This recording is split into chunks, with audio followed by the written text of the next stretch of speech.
Welcome to the Created for Connection podcast of the JCA counseling practice, where we spread hope, encouragement, and above all, provide accurate mental health education in a misinformation TikTok world. I'm your host, Erica Gregory. I'm a marriage and family therapist and the owner of JCAC. Thank you for being a part of the conversation and a part of the JCA community. Joining me today is Ginny Vose, a counselor with JCAC. Ginny specializes in offering EMDR for trauma in children, teens, and adults. She works with children using play therapy and offers parent coaching through positive parenting. Recently, she gave a lecture at Brandywine Elementary in Forsyth County regarding positive parenting. The parents asked such great questions, and we know those are questions on the hearts and minds of all parents. Topics ranging from sibling rivalry, the use of safe technology, to managing poor behavior. So we plan to answer those today with you. Welcome, Ginny, and thank you so much for taking the time. Thank you for having me, Erica. So let's dive in. The first question a parent asked was, how do I help my child overcome emotional challenges such as anger management, peer pressure, or bullying? What are your thoughts on that, Ginny? Well, as with any emotional challenge, remember that you are the best role model that your kids are going to see. You model for them how to control their anger and encourage them to talk about the feelings that they're having. Show them how to identify and to label those feelings, and then help them to identify the triggers that are causing that anger. Some of the coping skills that you can teach them, one of the greatest ones that I like to use is called roller coaster breathing. I'm going to hold my hand up so that you can see how I do this. And when you roller coaster breathe, you breathe in when you bring your finger up and breathe out when you go down. Breathe in, breathe out. And you just follow and trace your fingers that way. And that helps to bring your prefrontal cortex back online so that you can think clearly. Another thing that you can do when they're angry is to get them to go outside and run around the house until they feel better. And then they can also punch a pillow. They can go outside and stomp their feet until they feel better. Remind your kids, it's really important to remind your kids that it's not a bad feeling to have anger on the inside of you, but it's what you do with that anger that makes all of the difference. So when you're dealing with relationships at school and peer pressure and bullying, those are always going to be present, sadly. So encourage your kids to come to you with things that happen with their friends at school. Help them to acknowledge how they're feeling and encourage them to speak their mind in a respectful way when they're talking to somebody that is upsetting them. Teach them that it's okay not to say no, and teach them that it's okay to speak with authority to those people who are bullying them. I think it's a great thing to do to normalize coming and asking for help. And a great way to do that is doing it yourself or modeling it for your children of what asking for help looks like, or what it can feel like. And so this can be, you ask your children for help with things that are within their developmental, like, can you help me do this? Or can you help me think through? I've had a friend who wasn't very nice to me. Can you help me think through? And so it makes it normal. Like this is things we talk about as a family. This are things where we go there with each other. And so even though they're children, we can still model that with either our peers around them or asking them those questions. Absolutely. I like that. So the next question is, what is the best way to educate your child about managing their screen time or having a healthy relationship with technology? Yes, technology is also something that's here to stay. And so in the world that we live in, it's important to teach them how to use it and how to use it properly. So first of all, explain to your children that there needs to be a balance between the things that they do. Too much of anything is going to be a bad thing. Physically, if they have too much screen time, that contributes to health problems like obesity, poor posture, and interrupted sleep patterns if they're doing it because of the blue light issues. It also it can also contribute to mental health problems such as anxiety, depression, and even low self-esteem, depending on what you're seeing or how many likes you're getting. Help them to understand that it's important to develop good social skills. They need to learn how to talk to people not through a screen, but definitely face to face. Technology is here to stay, but it's our responsibility as parents to teach them how to use them in the most productive manner possible. You make such a good point about the communication through technology, how we can text, we can do different things through apps. When the good old fashioned face to face conversation, picking up the phone and calling somebody, I'm especially seeing this in interviewing the younger generations, and some of these skills, these basic everyday communication skills, responding to emails, picking up the phone and having the conversation. It's like almost like an art that's being lost. It's scary in the fact that it's such a basic skill. And so making sure that's not the only way your children are communicating, but there's also a lot of research on the dopamine pathways with technology. It can really cause dysregulation of emotion if you're on a screen because you're numbing out, you're not present in the now, you're fixated on something else. And that's what can create the anxiety and the sense of detachment from self.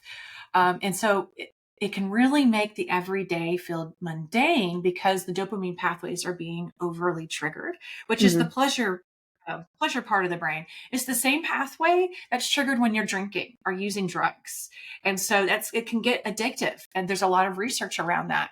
And so what I've taught my children with technology is what I've looked for is noticing when they're looking dysregulated, when they're using their technology, helping them feel that of like, hey, I'm noticing this, or are, feeling that, or are your eyes starting to hurt? Does your head hurt? Do you feel kind of out of place or out of your body? And so that helps them notice. And then, okay, go outside and play and run, and then notice how you feel when you're done doing that, because then that's helping learn how to read their body. And so they regulate it on their own. I've noticed one of my kids have put down their time, like, my head's hurting, I need to go outside. I'm like, yes. If it turns into a battle, they'll want to win the battle by working against you. But if you turn it into something of, let's help you feel good, then they'll work alongside you. They'll work with you a little better. I like that. I like that a lot. And so staying on the same topic of technology, how can we help to make technology safer for our children and the access to technology safer? Right. It's so important. And once again, it goes back to those conversations, and you have to keep communicating with them. Remember that you are your child's very first teacher. So they're going to come to you with the questions that they have, and you want to encourage them to do that. It's very important to have a lot of conversations about that use of technology and the safety thereof. Some of the conversations that you might want to have is talking about the importance of keeping personal information private. We don't want them giving out their names, their address, their school, their photos, and surely not their passwords. Another way to think about this is to teach them to think critically about what it is that they're seeing and they're reading. I was talking to a client just the other day about the fact that we couldn't read tone in texts. So when you're looking at text messages, you're never able to read the tone of that. So you're assuming a great deal of things. So it means understanding which sources. It also you need to understand which sources have more reliable information on the internet. Just because it's written down does not mean that it's necessarily something that's true. So, and also how photo and video editing can manipulate the truth. That's huge. Additionally, talk to them about the dangers of clicking on a suspicious link or downloading unknown files. Share with them about the addictive nature of the internet. How many times have you sat there on your phone and you just scrolled through reels on Facebook and you realize, oh my gosh, 2 hours have gone by? Kids don't necessarily know that, so they need to be educated about them. And also share, just like what you were talking about, Erica, about taking a break from all the screens and engaging with people face to face. Last thing is to encourage them to come to you if they find something that they find worrisome or hurtful, or something that worries them when they see it online. If they hit anything, maybe they could, it's so easy to run into porn. I had a young student one time who was looking up swimming suits, and she hit porn, and it scared her to death. She thought she was going to get in terrible trouble, so she came to me. And I was like, you did what you were supposed to do. You came to me. We looked at it. It was something innocent. We're going to get rid of that, and it's no big deal. I think another side of this, too, is knowing the manipulative tactics that unsafe people can do online in chats and different types of communication. One thing that my husband and I did, which was really hard to do, is we went on YouTube and Googled parent stories of children who were manipulated online, what the tactics, strategies of these manipulators are to get children almost stuck in, I don't want to get in trouble, so I'm going to keep doing what this person wants me to do to avoid it, so that we could then give those strategies to our children. My children are a little older, they're preteens, of if someone says this is what they're trying to do, or even kind of play out a scenario. Okay, if you saw someone say this online, how might you respond? When does it time to come and tell mommy and daddy? And so that way we've already talked about it. And so if it does happen and like someone's doing this, they're the bully, they're wrong, you're not going to get in trouble. When you tell us, they're going to get in trouble. And even showing them one of the stories that's age appropriate for them to hear. If there's any, details, you might need to leave that out, but sharing them a story of a worried parent so they can just see how real this is. Because I think what can happen is bad things happen to other people, or bad things happen in movies. They don't happen to me. That's not real. There's a sense of denial, or I'm immune to things like this happening. And so helping them break that denial can be really helpful too. I like that. Ooh, this one is something that's really important in my family. How do we teach respect, empathy, and obedience to our children? Well, again, I'm going to go back to what I said earlier. The first thing that you need to do when you're teaching this to them is be a model for them. Your kids are always going to watch you. Children are going to take their cues from you. They're going to watch how you act when somebody cuts you off in traffic, or when you deal with that rude store clerk, or how you obey rules that you disagree with. Be sure to share your feelings of anger, of fear, and anxiety, and how you plan to handle that. Help your kids to understand and recognize those emotions, both in their own and maybe what somebody else is feeling as well. Encourage them to consider how their actions might affect somebody else, and discuss the importance of kindness. I don't think that we can have too much kindness in this day and age. Participate in activities with them that promote empathy, like maybe volunteering together, helping them to see how that not everybody lives exactly the same way that we do. Discuss stories that you see either on the news or on the internet that highlight empathy and compassion. And lastly, set clear expectations about the behavior that you expect from them. Clearly communicate your rules and the consequences. Make sure to follow through on those consequences. Teaching values, like everything else in parenting, is an ongoing process that evolves as your children grow. Be patient with them and celebrate their successes along the way. Absolutely. Absolutely. Kindness, you can't overdo kindness. It depends on what your values are as a parent. Like, how do you hope them to be at 25? When you picture your children as successful adults living an independent life, what do you see? What's important? Why is that important to you? Because these are your parental values. And you have to also really ask yourself, what am I encouraging by that discipline or by how I'm behaving? Are you respectful to your children? I know that's a kind of a backwards way of thinking, but children learn respect by feeling respected. Now, this, of course, mean you let them rule your roost, that you need to be in charge of your household. But caring about their opinion doesn't mean you have to honor that opinion. But just saying, that does make sense. It makes sense why that's important to you. However, we do have to do it this way. But next time we may consider that. Thank you for your information or for that feedback or whatever. So that way they feel like that they are valued and they are important, and teaches them how to value other people.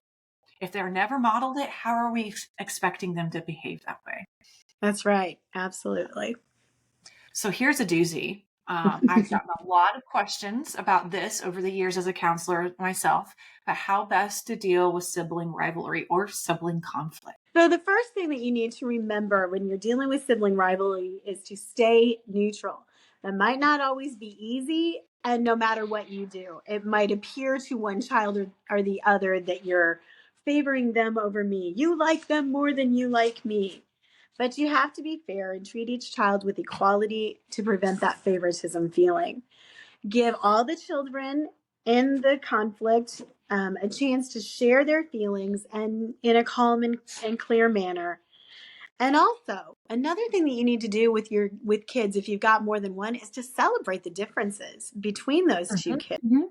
Maybe you do this really, really well, but you know what? You do this really, really well. And so and that also helps you to encourage them to collaborate rather than to not collaborate. Encourage that teamwork whenever you can.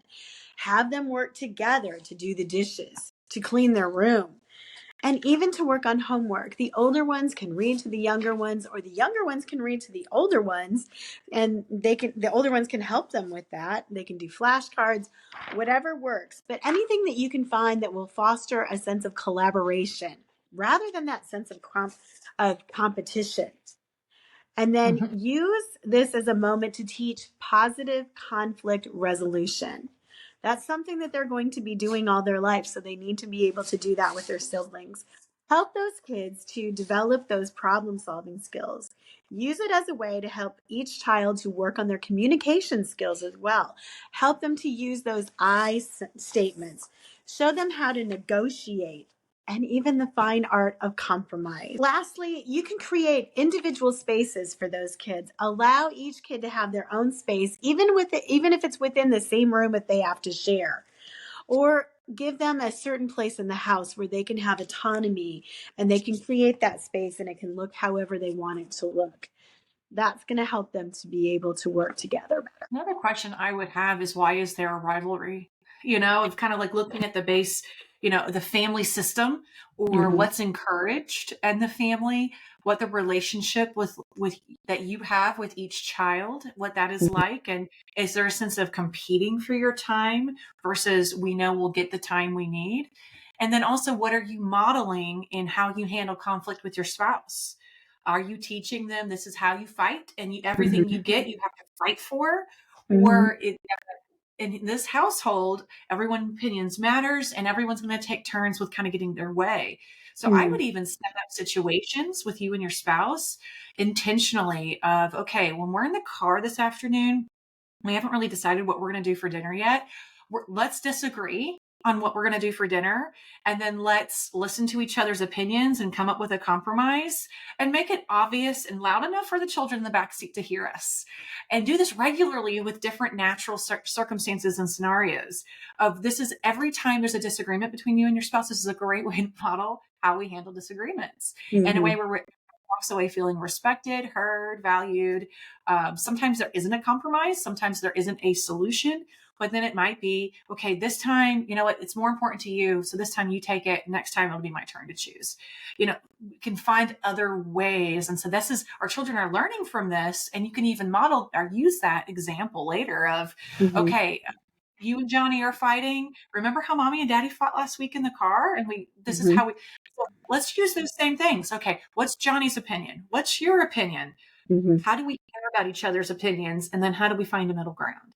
I've really Mm-hmm. kind of helped children talk it through, playing that middle person to help them realize this is the process to do it well. Because if you guys get in a fight and are on the floor tumbling and pulling and hitting, you're both in trouble. Neither you're both in trouble, right? So no one gets to play with the toy or what helps them understand those consequences in that age appropriate way. What a great idea. And what a great way to model for your children how to do positive conflict. So this involves change, which I know is something you're really good at because loss to go along with change, grief. So how do you handle moving, changing schools, reestablishing yourself in a new area? Yeah. So the first thing is to make sure to allow your children to have a voice and to be able to share their feelings about moving. They're going to have an awful lot of feelings that are inside of them, and they probably don't even understand all of the feelings that they're having.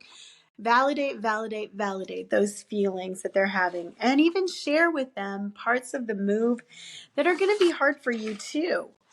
Provide new information about the house and the new house and their new school.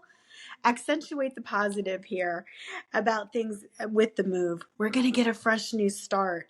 And even helping them to make a list of won't be's at their new school or at in the new house.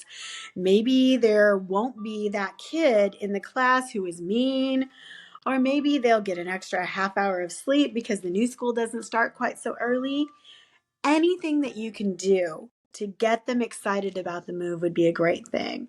Maybe you can create a memory book of all of the stuff that they're going to miss from their current school or their current neighborhood or even the house. Also, if you can involve your kids in some of the decision making, giving those kids control is a huge thing over stuff that maybe isn't a big deal, but it is a big deal to them.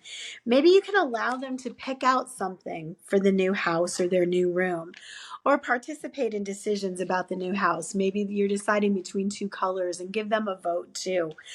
Lastly, it's important to be very, very patient with them.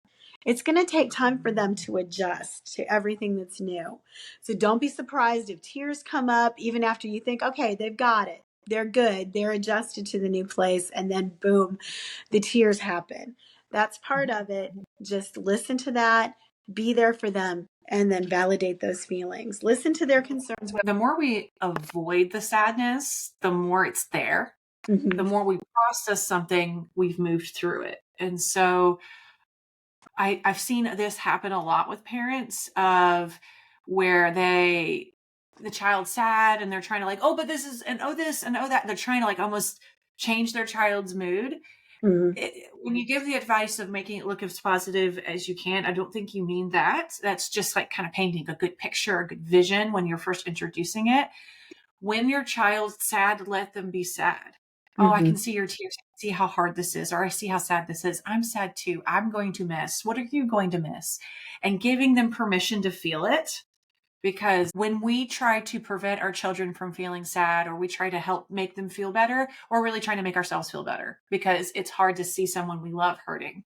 So we need to be less selfish, even though we don't think we are, but that is a selfish act, and lean in and feel it with them of just how hard this is. So then here's another thing. Oh, I could go on for days about this one. I'm curious where you'll go with it. If my child is very shy, how can I improve their confidence?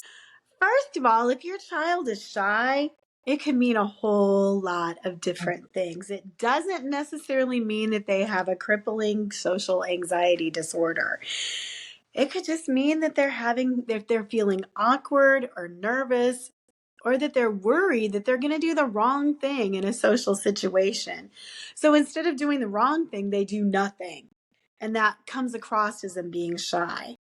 With some coaching from you, your child can begin to grow in their confidence around other people. Shyness, like anything else with children, is something that could come and go depending on the season or depending on what your child is going through. Remember that children learn to adapt, adjust, and overcome when they have positive support from their parents. Remember to model for them how to positively interact with others, and your children are going to follow your lead. I know it can be so embarrassing when your kid is hiding behind you and you're like trying to push them out in front of the people and get them to talk to somebody, but they're refusing to interact. But remember that shyness is not necessarily weakness. It's a natural response to uncertainty. As an adult, you have the ability to scan that room for safety, to get a sense of the energy that's in that room, and to go toward the people that you feel safe with. For your child, you're that person that helps them to feel safe in that situation. They're gonna stick close to you while they scan the room and get a feeling for what's happening. Allow them to stay close while encourage them to assimilate into that new situation. Great advice. I think the big thing that I help parents with is accepting who their children are. So sometimes the work is the child, sometimes it's the parents, Mm-hmm. because they have a very introverted child and they're going to have two good friends, and that's plenty for them. They're satisfied. They're good. They don't need to be the most popular child in the high school to be happy or find joy. That Mm-hmm. may be what we feel they need to feel good, but we got to also check, why is that our expectation? Mm-hmm. And so I think it's important for our children to have social skills, to know what's appropriate and inappropriate. But at the same time, we also have to honor who they are and if they're extroverted or introverted or somewhere in the middle. How to find joy with their natural strengths and what honors who they are. So that direction is sometimes where it ends up taking. Now, sometimes there are things in the way of confidence and self-esteem, but it usually isn't what you think. It usually is something else. And so that's what we kind of unpack in therapy and with our play therapy techniques. And it's interesting what ends up coming to the surface, because usually shyness or lack of confidence is a symptom of something else rather than that's the actual problem. So our next question is how to train my child to think and ask effective questions. These are such important skills to teach children. The best way to foster these skills is to allow them time to answer that same question that they ask. Sometimes, you're going to be quick to just want to rip off an answer to them really fast, but turn that back around and say, I don't know, what do you think about that? And that will help them to, do that critical thinking themselves. There's a study out there that says that like 85 to 90% of questions are just statements in disguise. So they probably already have an idea of what they're going to say anyway. It's okay. And then the next thing is, if you honestly don't know, it's okay to tell them that. It's okay to say, you know what, I don't know. Let's find out together. And then the two of you can go and do some sort of internet search or something like that and look it up. That allows you to spend time thinking about good questions and to ask, and that they can ask when they're meeting someone, rather than just giving them those answers and trying to figure it out for them. Allow them to grapple with the things that they don't understand, because that is when learning happens. Give them room to be curious, to explore, to figure it out. Yes, absolutely. Absolutely. Let me see. How do I read this question? How do I manage an argumentative child after I've given them consequences and they haven't worked? I think that's such a hard thing for parents, because usually at this point, we're so frustrated at the end of our rope anyway. So, well, first of all, when you feel that frustration, that's a time for you to take a time out. You need to go and examine your feelings. Don't do anything at that point, because if anything, it's going to be a knee-jerk reaction to that. The best advice that I can offer is simply not argue with your child. When your child disagrees with you about something, it's a good idea to share with them, to let them to share how they feel about that decision. Listen with empathy, and again, validate their feelings. I understand that you feel really angry about the fact that you can't play video games all night. That really is a bummer. I would feel anger too if I didn't get to do what I wanted to do. But then after they've had time to share their feelings and you validate them, you got to become a broken record. When they continue to argue with you about that thing, you simply say, I love you too much to argue with you about this. But Mom, I just want you. I love you too much to argue with you about this. But I love you too much to argue with you about this. And after hearing that phrase for a few minutes, they're going to realize that their argument is not getting them anywhere, and they're going to disengage. The key here is to not give in. Just keep repeating that phrase, and they're going to get the message that arguing is not going to get them what they want or what they need. That is such good advice of not playing into the argument, not letting them lead you somewhere with the conversation, because if you do once or twice, they're going to try 5 more times, even after you set those boundaries. And so that just also speaks to don't give up, don't give in, because if it's worked once, they're going to try 5 more times to almost reteach them that this doesn't work. This doesn't work here. This isn't going to get you what you want, or even if it'll backfire and it'll make it worse. What do I do when my child gets frustrated and doesn't want to go to school or their sporting activities? Right. First of all, let me share with you that this is a normal reaction that all kids and even grown-ups get when they're feeling anxious, exhausted, worried, or even just mad. Think about a time when something happened to you at work and what your reaction is. It could possibly be, I don't ever want to come back in this building again. It's natural for you to want to avoid difficult things. So when your child responds like this, take them seriously, first of all, because something probably happened that made them feel that way. Become a detective then to determine what's causing this reaction, because there's probably something behind it. Was it a learning difference? Was it a social or an emotional issue? Was somebody bullying them? Did the teacher have a really bad day that day and she yelled at them? Or did they feel like they wouldn't do it right? And so they chose not to try. A lot of times when a kid avoids something, or they look at an activity that they want to do, but yet they can look at it and go, no, I'm not going to do that. It's a sign of perfectionism when they do that. And you might be struggling with some perfectionism in your child if they start to avoid it, because they won't try it. They'll just completely and totally avoid it. Shut down. So, yeah, they'll shut down. So hear your child when they start to share those concerns with you. Then help them to find an answer to that problem. That can mean talking to a teacher or their counselor at school. Try not and swoop in and just solve the problem for them, or allow them to just quit. Maybe set up some timelines. Okay, I want you to try it for just a month. And then after a month, then we can look at it and have another conversation about this. And, but allow them also to come up with their own solutions for how they could make things a little bit better. Well, what would help you to make this better?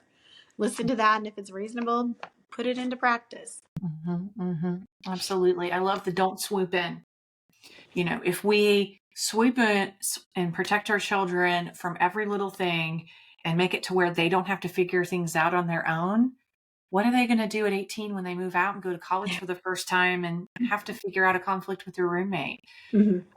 You're setting them up to fall if you're not giving them the opportunity to learn for themselves of how to know why and how to problem solve if there's something stressing them out or frustrating them.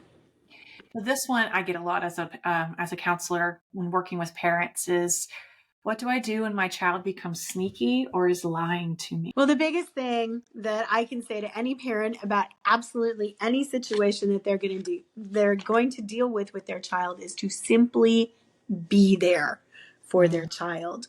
The more that you are there for your child, that allows them to know that it really doesn't matter what it is. I can bring it to you and it's going to be okay. Your child needs to know that you are their biggest advocate and that you are always going to be there for them, no matter what it is. I love Dr. Dan Siegel's book, The Power of Showing Up. And it talks about how parental presence shapes who kids become and even how their brains get wired.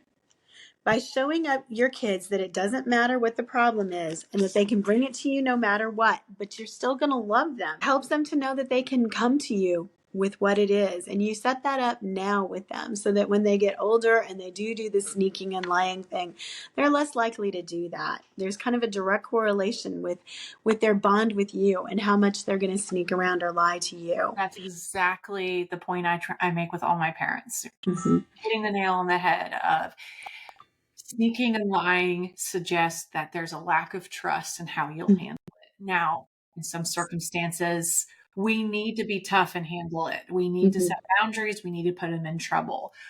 In other circumstances, there can be thank you for bringing that to me. I know this was hard. There will be a consequence, but first I want to highlight that you told me, and I want you to know I'm grateful for that. And that's going to impact the consequence because I know you told me. If you didn't tell me and I caught you, it would have been twice the consequence. So I'll get back to you, because the get back to you strategy is it separates them telling you with the consequence. There's a buffer room of time. So for example, you're calling your dog to come back, come here, sit. And your dog finally comes after you're getting frustrated that they haven't. And then you hit them for not coming. It's like that you taught them, if I come when you tell me to, I'm going to be hit. Right. They're never going to come to you again. telling you the truth, even though it's a hard truth. And so at first there needs to be that celebration. You told me, yay, thank you. And then maybe in an hour, I'll think about your consequence, but whatever it is, it will be less than it would have been if I found out on my own. So you're rewarding that behavior. Right. Another thing that you can do is to ask open-ended questions. That helps them to save face a little bit. And Yeah, I mean, because if you you're don't want going to set your children up to lie. If you know they did it, don't ask them if they did it. Say, I know you did this. We need to talk about it. I've had to teach parents that a few times of like, you're setting them up to lie. and then always just support them. Let them know that if they lie to you, they're cutting you out of being able to help you with that problem. You know, I can't help you if I don't know what the problem is. Absolutely. Absolutely. Okay. So this next question is the age-old question. How do I handle a temper tantrum? What is the strategy? What is the solution to better manage temper tantrums? And let me highlight 3-year-olds and 2-year-olds are the cliche temper tantrum age, but teenagers can have temper tantrums. They just look a little different. Oh, yeah. But it's still the very same thing. But it's the same thing. I think it's happening in the brain when it's happening. Yeah. And I think, like all play therapists, this is a biggie that we all get. Tantrums are actually a normal part of development, believe it or not. When your child feels, or when your teenager feels, or when your middle schooler feels that they've run out of the right way to actually say or do something, that's when they resort to throwing a fit. So the biggest thing to remember is that when your child starts to throw a fit, you've got to remain calm. I know this can be super hard.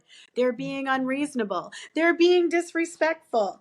But you've got to model calm for them. If you start yelling back at them, you're pouring gas on that fire, and it's going to get worse. So find out what's driving that tantrum. When we do this, I teach parents the acronym HALT. Yeah. Are they hungry? Are they angry? Are they lonely? Or are they tired? HALT. And while they're in their mid tantrum, if you don't want to give in to their wants, because then they're going to know that they can just throw that fit and they're going to get what they need. But just whatever they want, if they get it, you're saying tantrums work, do some more. And then they'll up the ante and make it even worse. You want to just make sure, you just want to be there for them. Don't give in to their wants. Make sure that they can't hurt themselves or they can't destroy your house when it's happening. Maybe, I mean, if they're willing to listen at all, offer some coping skills like the roller coaster breathing that I showed you earlier, or the progressive muscle relaxation where you start and you scrunch up all of the muscles in a certain, start with your face and scrunch up all of your face and count to 10. Then bring your shoulders up to your ears and count to 10. And you do that with every muscle group. And that's going to help to re-regulate them and to bring that prefrontal cortex back online. One thing I teach parents when I'm working with them is the younger the child, the more they co-regulate with us. And what that means is, think about a crying infant in the crib. We pick them up, we rock them. We're teaching them how to calm down by the motion, by our calm, smooth voice. As a child progresses in their development, they need us less and less, but we're still needed all the way through 18 years old. So many cliche cute videos I've seen lately of like, teens pushing their parents away. God, you're not cool. I don't want to be seen around you. But then college students, mom, help. How do I, they still need us, but it looks different. And so knowing that when they're having a temper tantrum, they're completely dysregulated. It is a dysregulation, whether they're 2 or they're 15. And we need to go in there and co-regulate with them, of helping them understand why they're upset, helping them regulate through it. And then we can talk. We can't talk while we're offline and when we're upset. That's the wrong time to try to talk them through. You're making a bad choice. So right now they're not exactly choosing, they're just reacting. No. Right? So it's about helping them calm down first. I love Eagle's work when it comes to that too. Yes, there's a great chapter in his book called No Drama Discipline that walks parents through how to do that tantrum. That's a great one. That's one of my favorites. I mean, if they won't accept anything else, just hold your arms open for them. and just allow them just to kind of collapse in your arms. When you're talking about co-relating with them, I've got a client who I've taught, and he and his mom sat there one afternoon, and I knew that he had this regulation thing when he said, "Mommy, just breathe with me." And the two of them breathed together, and I was like, touchdown, you guys have got it. This is awesome. So yeah. So great. That's so great. All right. One of these, we're down to two last questions. And this question speaks to my mama heart because I have preteens. I am right here at this question. How do I prepare my elementary age children for the teen years? And I would also add to this question, just because I'm in that boat, how do I prepare for the teen? What do I need to do to be ready and be regulated? Yeah, well, I mean, I can hear the angst in your voice as you're asking me that question, and I get it. So for you as a mom, just know that there are going to be different seasons that you're going through. That's a lot of things that I share with parents too. I had one client who had a little drawing that he'd actually tattooed onto that his daughter had made, that he tattooed onto his arm. And I had to share with him, yeah, but she's a middle schooler now. She's not that same little girl. And so it's really kind of retraining your brain as a parent how to deal with this kid now that they're in a different stage of life.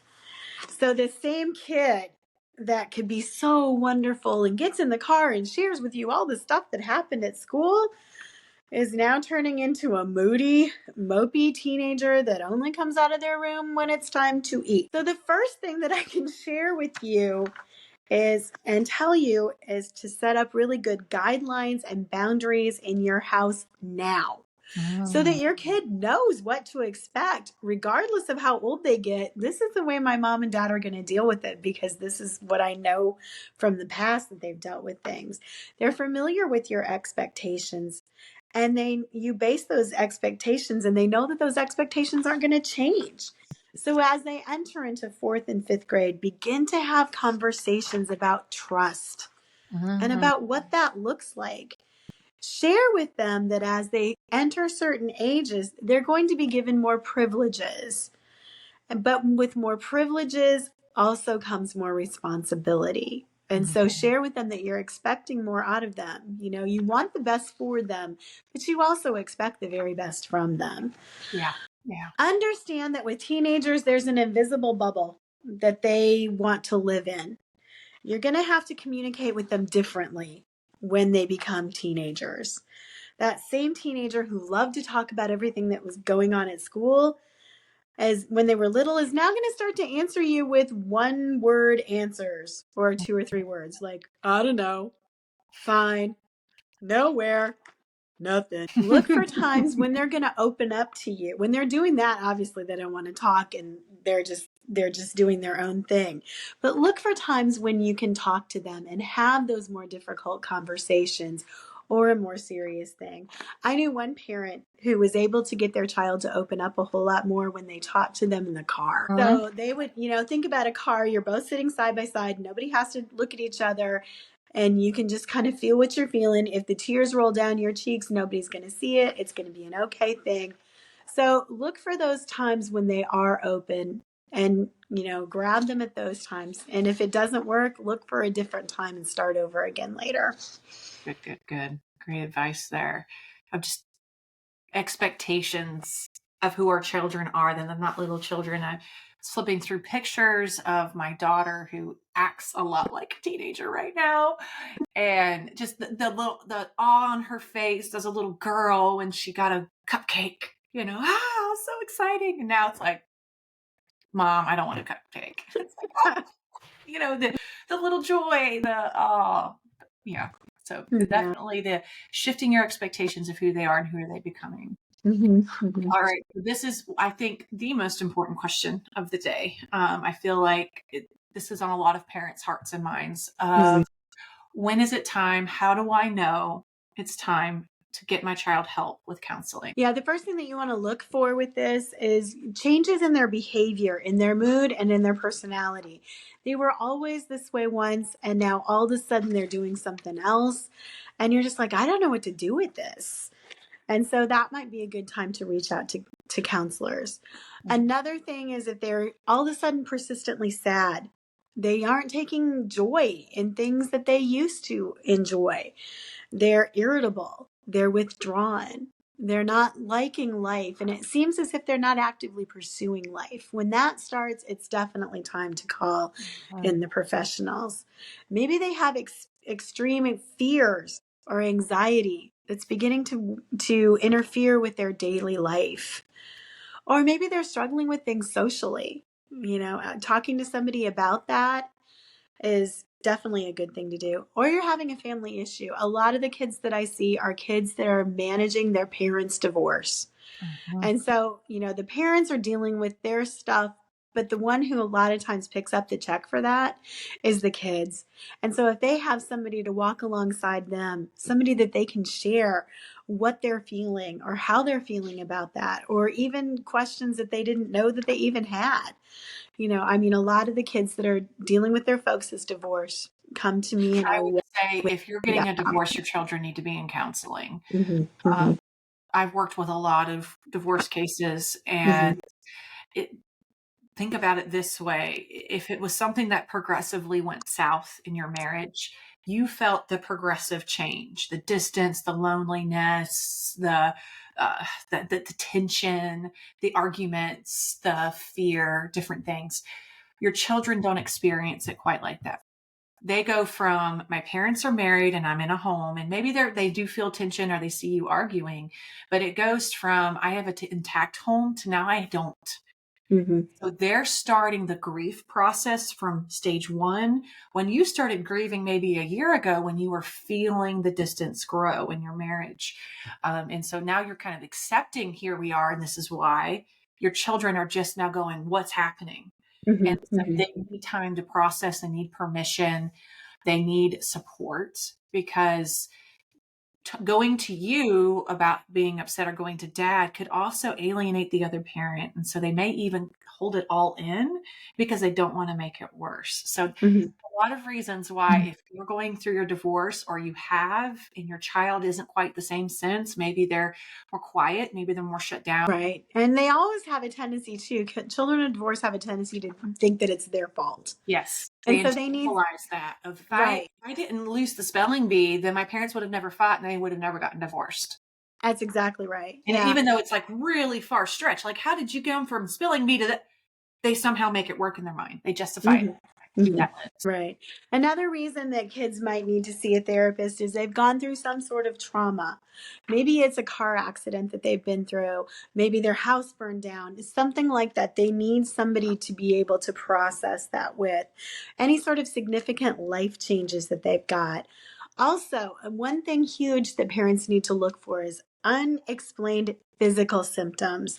Watch for those constant headaches or those stomach aches. Mhm. Something is probably going on that's driving that. If I'm a there's no big, medical cause, if you've done the right. right procedures, I know I had kiddo who did multiple upper and lower GIs. They had stomach problems all over the place. It was anxiety. Mm-hmm, So they found mm-hmm. nothing, everything clear, clean bill of health. It was anxiety. And once we started working on it and regulating it, suddenly the stomach issues went away. Yep, yep. Also, definitely if they're self-harming and you find out about it, or if they're dealing with some suicidal thoughts, you need to see something. Or there's some sort of persistent behavioral issue, anything like that. Or anything else that you're stumped as a parent as far as how to help them. That's when it's time to reach out for somebody like us. I really appreciate your time, Ginny. This was such great information. And this was an echo again of the Brandywine Elementary Mm-hmm. lecture you gave. These were the follow-up questions for you. And so we want to thank anyone from Brandywine Elementary. If you're joining us today and listening to these answers, if you were one that gave us one of these questions, we love that. We love back and forth dialogue. We love getting feedback. If you want to put in the comments, even right now, a topic you would like us to see us cover in a podcast, we would love to put that on the schedule, even let you know, email you when it's going to launch so you can Mm-hmm. find it, get the information you need when you need it. If you have more questions, keep the dialogue going. We would love to do more of these, and we would love to answer the questions that you all as parents are interested in. I am so thankful for you. Please like and subscribe to our page at JCAC. There's a lot of really great information out there. And I look forward to seeing you again. And until then, I wish you good mental health.